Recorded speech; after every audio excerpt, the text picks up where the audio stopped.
My simple lunch. Ayan. Gisadong mee goreng. Sa mga nasa Hong Kong, alam nila kung ano yung mee goreng. Ayan. May leftover kaming isang pirasong pork chop saka luncheon meat.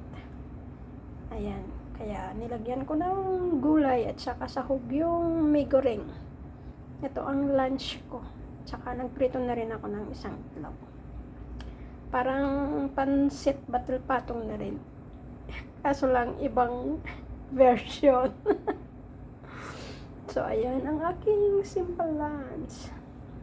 Come one, come all. Kain tayo. Ako pala. Kasi ako lang naman ang kakain. So ayan.